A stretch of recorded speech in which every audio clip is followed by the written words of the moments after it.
Welcome to the Fabulous New Catalog podcast, where we delve into the big questions of humanity and specifically the role technology plays in shaping it. I'm your host, Brendan Gavin, self-published author and self-proclaimed futurist. Today we'll take a look into the future and explore the common wisdom that says we have reliably trusted technology to propel the human race forward thus far. Shouldn't we expect technology to continue to do so well into the future? Well, I will argue that we cannot place our faith in technology's hands, since we should not expect that technology will continually save us. And in the process, I will finally settle the decades-long debate that has split the sci-fi fandom world in two.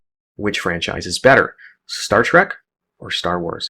You can find a written version of this and more at my website, www.fabulousnewcatalog.com if you prefer. Otherwise, sit tight to hear why technology won't save us. The camera pans around to Captain Kirk, his gaze stoic yet genial as he negotiates with an alien, whose face fills the massive video screen at the forefront of the Enterprise's bridge. Kirk receives the outrageous demands with a smirk as he stiffens his back slightly as he readies himself to dismiss them. He will tell the AI creature how things are really going to go, with a confidence that comes not only from experience, but from something greater. And you'd be forgiven if you thought it was the technological might of this Federation's armies. For all their impressiveness, it's not what fortifies Kirk's nerve. It's something much mightier than photon torpedoes. Ever since humanity rubbed two sticks together and created fire, technology has been a major force in creating wealth and abundance. It'd take tomes to accurately recount technology's benefits to humanity ever since, so I won't try, but instead will proffer the following as a sort of proxy. And that is the proportion of people below the international poverty line as recorded by the World Health Organization.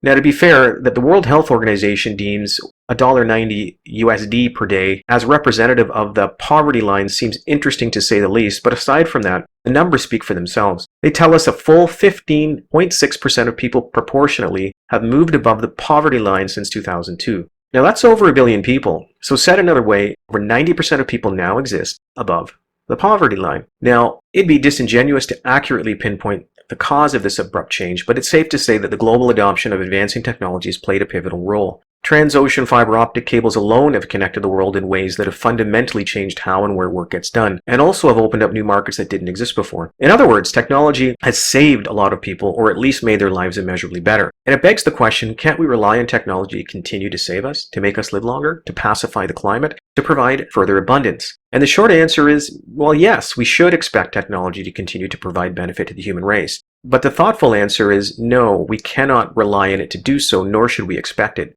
And the reason is simple. Our current political and social orientation is so divided and disoriented, which increases the potential for technology to be misused. But how is this so? Well, it's because technology's development and its use must be guided by good ideas, not bad ones.